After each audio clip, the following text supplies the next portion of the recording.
여러 가지 실험기구에 대해서 함께 알아보도록 해요. 실험기구 및 사용법 이름 적어주시고 실험기구의 명칭과 사용법을 익혀서 실험실에서 요구되는 정밀도에 따라 실험기구를 선택하여 올바르게 사용할 수 있다. 실험실에서 지켜야 할 규칙과 응급조치 등 안전사고 대처 방법을 익혀 안전사고를 예방하고 올바르게 대처할 수 있다가 목표입니다. 우선 액체의 부피 측정에 사용되는 기구 먼저 보실게요. 여러분들 실험기구 명칭 혹시 아는 거 적어볼까요? 자, 네, 맞습니다. 이것은 비커입니다. 두 번째 것은 눈금 실린더이고 세 번째 건 너무 작게 편집됐는데요. 삼각 플라스크.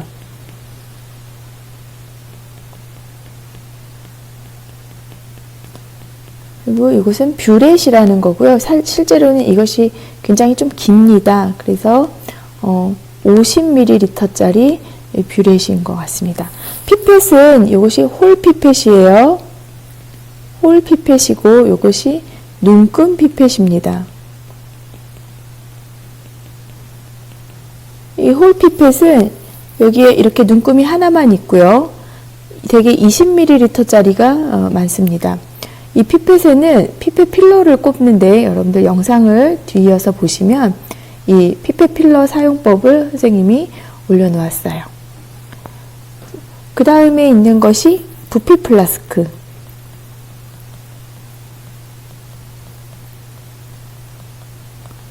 부피 플라스크도 이처럼 눈금이 이렇게 하나만 있어요. 이렇게 눈금이 하나만 있고요. 되게 용량은 1000ml, 500, 200, 100 이렇게 많이 일반적으로 쓰고 있습니다. 내용으로 들어갈게요. 비커와 삼각 플라스크 가로 안에 들어갈 말 봅시다. 실험 중에 일시적으로 액체를 담아 옮기거나 맞습니다. 담아 옮기거나 고체를 녹이거나 이럴 때 고체를 녹일 때는요. 유리막대를 갖고 녹이죠. 자, 가로 안에 들어갈 말은 맞아요. 비커. 두 번째 뭐뭐는 적정실험에서처럼 액체 시약을 혼합하며 반응시킬 때 흔들어 주어도 흘러넘치지 않게 만들어진 용액인데요.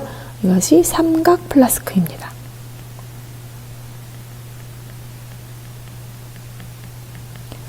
이 두 가지 유리 용기는 용량을 표시하기 위한 눈금이 있으나 절대로 부피 측정 도구로 사용해서는 안 됩니다. 정확치가 않아요. 그리고 눈금의 한계를 벗어난 이상으로 용액을 많이 넣지 않아 주시기 바랍니다. 눈금 실린더는 액체의 부피를 어림으로 측정하는 도구입니다. 부피 측정에 사용되기는 하지만 실린더가 굵어서 메니스커스를 읽을 때 오차가 크기 때문입니다. 메니스커스는 액체가 공기와 접하는 계면으로 곡선을 이루고 있습니다. 물의 경우 오목한 가장 밑부분에 눈금을 읽습니다. 부피를 읽을 때는 메니스커스로 눈높이를 맞춰야 됩니다. 그렇다면 선생님이 여러 번 적은 이 메니스커스가 무엇인지 그림을 통해 볼게요. 지금 이 부피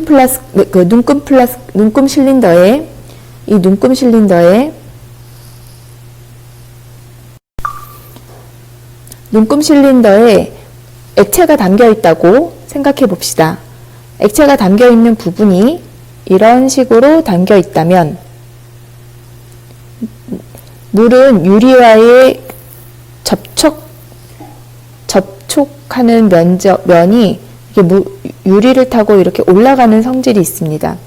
이렇게 선생님이 그림과 같이 나타냈다면 아래로 오목한 이 부분이 바로 이 액체의 부피가 측정하는 부피가 됩니다. 그러면 50 0.0ml라고 우리가 읽게 되는 거예요. 이때 이것을 물과 공기의 경계면 메니스커스라고 부르고, 이 메니스커스에서 물은 아래쪽을 읽게 됩니다. 수은은 메니스커스가 위쪽으로 볼록하게 되고 읽을 때는 위쪽 면을 읽게 됩니다. 물은 아래쪽을 읽게 되겠죠. 이렇게. 어쩔 수 없이 이 부분만큼의 오차가 발생할 수밖에 없습니다. 눈금 실린더 알아보았어요. 자, 뷰렛 볼게요. 뷰렛은 눈금 실린더보다 정확한 부피 측정에 사용합니다. 아래의 양을 조절할 수 있는 콕이 있어요. 일정한 양의 액체를 따르거나 소모된 양을 측정하는 데 편리하도록 위에서부터 눈금이 새겨져 있습니다. 모양은 어떻게 생겼냐면요. 이런 식으로 생겼어요. 이 뷰렛을 지금 옆으로 사선으로 있는데, 이 뷰렛을 일단 세워서 이렇게 세워 놓으시고, 이게 뷰렛 클램프를 사용해서 고정을 시킨 후에 액체를 이 안에다가 집어 넣습니다. 그래서 영상에서 뷰렛 사용법이 나올 겁니다. 그래서 여러분들 시청 계속 해주세요.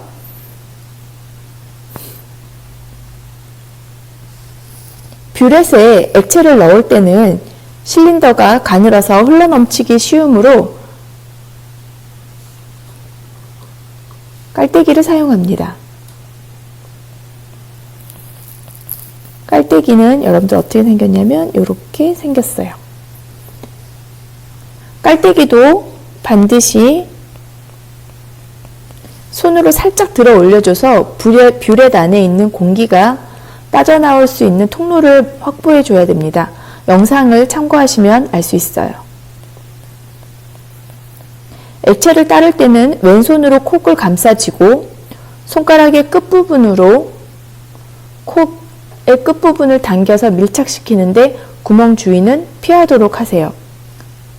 플라스틱 콕은 나사를 돌려서 조인 것을 확인해야 합니다. 여러분들 이것은 실험을 통해서 우리가 사용법을 좀 더 익혀보도록 하겠어요.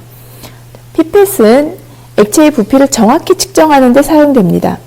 그러니까 정확히 측정하는 데는 뷰렛이나 피펫이 쓰이는 거죠. 홀 피펫과 홀 피펫은 이런 식으로 생겼어요. 위에 있습니다. 그리고 눈금 피펫 두 종류가 있습니다. 홀 피펫은 눈금이 딱 하나만 있어서 원하는 부피를 정확히 취하여 덜어야 할 때 사용됩니다. 눈금은 하나만 있어요. 눈금 피펫은 학교에 있는 것이 10ml랑 20ml인데요. 다양한 부피의 액체를 내가 얻을 수가 있습니다. 피펫을 사용할 때는 피펫 필러를 이용합니다. 피펫 필러는 여러분들 사용법이 영상에 업로드 되어 있으니 계속 시청하시면 되겠어요. 부피 플라스크 볼게요. 부피 플라스크 모양은 어떻게 생겼냐면 일단 마개가 있고, 그리고 목이 길며 아래가 볼록한, 그리고 눈금이 하나만 있어요. 액체의 정확한 부피를 알아야 할 때 사용되는 도구이고요. 되게 몰롱도 사용할 때 정확한 몰롱도의 용액을 제조할 때 사용되는데, 정확한 몰롱도의 용액을 우리가 뭐라 그러냐면 표준 용액이라고 해요. 오차를 줄이기 위해 목이 가늘게 되어 있습니다. 온도계는 알코올 온도계와 수은 온도계가 있어요. 알코올 온도계와 수은 온도계가 있고, 이 온도에 따른 부피 팽창을 이용하여 다른 물질의 온도를 측정하는 기구입니다. 영하 20도에서부터 120도 정도까지 측정을 할 수 있고요. 온도계로 유리막대처럼 저으시면 안 됩니다. 수은 온도계는 HG가 들어있어요. 실험실에서 사용하는 수은 온도계는 알코올 온도계보다 한 눈금이 나타내는 온도가 커서 정확도는 떨어집니다. 측정 범위가 200도씨까지 되므로 알코올 온도계가 잴 수 없는 그 측정대만 측정할 때만 이용하도록 하세요. 오타가 있네요. 깨지면 수은이 흘러나와 유독하기 때문에 주의하셔야 합니다. 기타 볼게요. 이것은 시험관입니다. 시험관에 용액을 넣을 때는 3분의 2 이상 넣지 않습니다. 이 정도까지만 넣으시고, 시험관에서 용액을 혼합할 때는 엄지와 검지 사이에 시험관을 끼우고 손목에 힘을 빼고 시계추처럼 좌우로 흔들어 주거나 아니면 원을 그려주시면 되겠습니다. 시험관을 가열할 때에는 전체 부피의 3분의 1 정도만 넣고, 그리고 이 입구 쪽에 사람이 향하지 않도록 하겠습니다. 시험관에 용액을 넣을 때는 3분의 2 이상 넣지 않고, 가열을 할 때는 3분의 1 정도만 넣고, 사람으로부터 멀리 향하도록 시험관을 돌려가며 가열하시게 되겠습니다. 시험관을 이렇게 가열할 때는 손으로 짚지 않고 이렇게 시험관 집게로 짚죠. 시험관 집게는 뒤이어서 나오는 그 학습지에 계속 이어지겠습니다. 비커나 플라스크는 열에 강하지 않습니다. 근데 파이렉스 유리로 되어 있는 것은 여러분들 확인하고 가열하셔도 되는데, 높은 온도로 가열하기 위해서는 열에 강한 둥근 플라스크를 이용합니다. 둥근 바닥 플라스크를 이용하시는 게 좋겠어요. 그리고 액체를 끓일 때는 돌비 현상을 막기 위해서 뭐뭐를 넣는다고 되어 있는데, 여러분들 뭐뭐이겠습니까?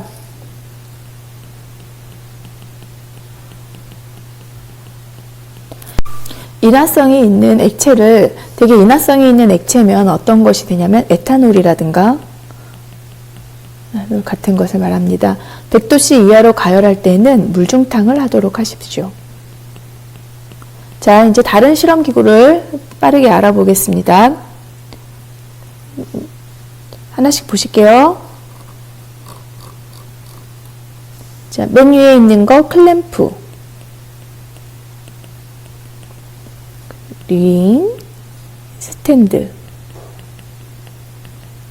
두 번째, 여러분들 한번 적어 보실까요? 이것은 무엇일까요? 이것은 조인 클램프라고 합니다. 조인 클램프.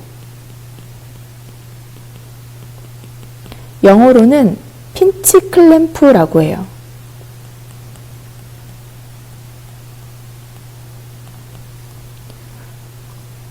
그 다음에 있는 밥그릇 같은 거는 뭐냐면 도가니라고 합니다.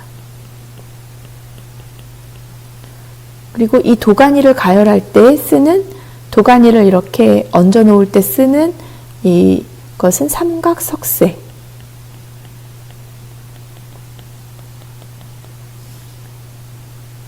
도가니를 집을 때 쓰는, 여기에 이렇게 도가니가 들어가요.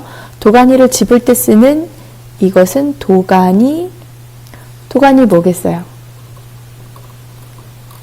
그쵸? 집게.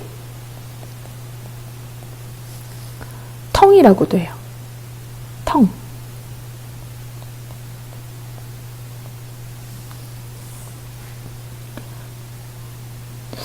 자, 이것은 무엇일까요? 이것은 철망입니다. 철망. 쇠고물. 그러면 이 쇠고물을 얹어 놓는 이것은 무엇일까요? 산발이.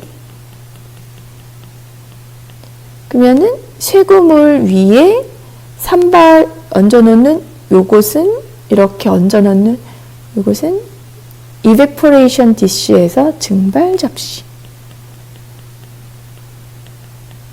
증발 접시는 급속 냉각시키지는 마세요. 자, 그 다음에 이 두 가지가 나와 있는데요. 이 두 가지는 같은 겁니다, 사실은. 근데 사용 방법이 다른데요.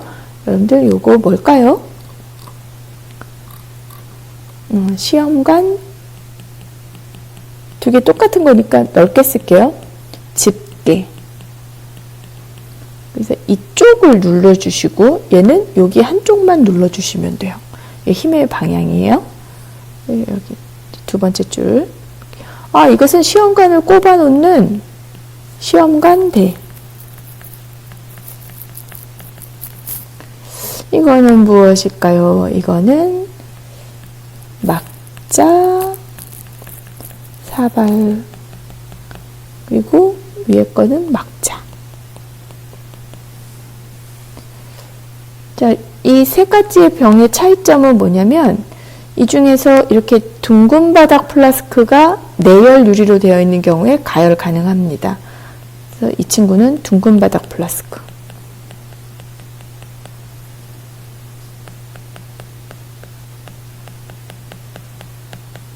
그리고 이것은 넓적 바닥 플라스크.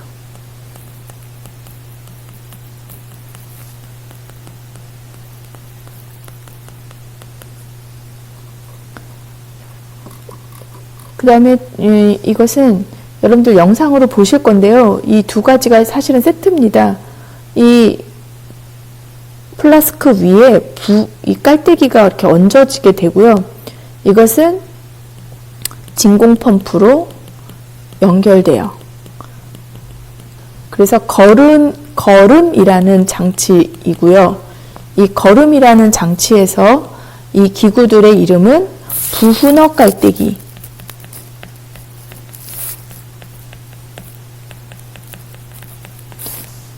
그리고 이 삼각 플라스크는 감압 플라스크, 압력을 낮추었을 때도 견딜 수 있는 감압 플라스크가 되겠습니다. 이제 마지막 줄 남았습니다. 이거 뭐죠? 이 두 가지는 다 사실 깔때기입니다. 그래서 이거는 깔때기. 그리고 이 친구는 어떤 거냐면요. 이렇게, 기름, 물, 이런 식으로 층이 나뉘어졌을 때 분리할 수 있는 분별 깔때기예요. 깔때기. 그리고 이 나온 것은 이것은 시약을 담아 놓는 병인 시약병입니다. 시약병에는 대개 이렇게 해서 마개가 있는데 마개는 옆으로 이렇게 놓으시면 곤란하고 이렇게 해서 하늘을 보게 놓으셔야지 됩니다. 이것은 시험관을 씻는 시험관 소리네요. 이거는 뭘까요? 이것은 뷰렛을 꼽아 놓는 뷰렛 클램프예요. 여러분들이 보실 거예요. 그리고 마지막 씻기병. 이외에도 다양한 실험기구들이 있습니다. 여러분들 실험기구 명칭 잘 외우시고 뒤이어서 이어지는 사용 방법 영상 확인하시기 바랍니다.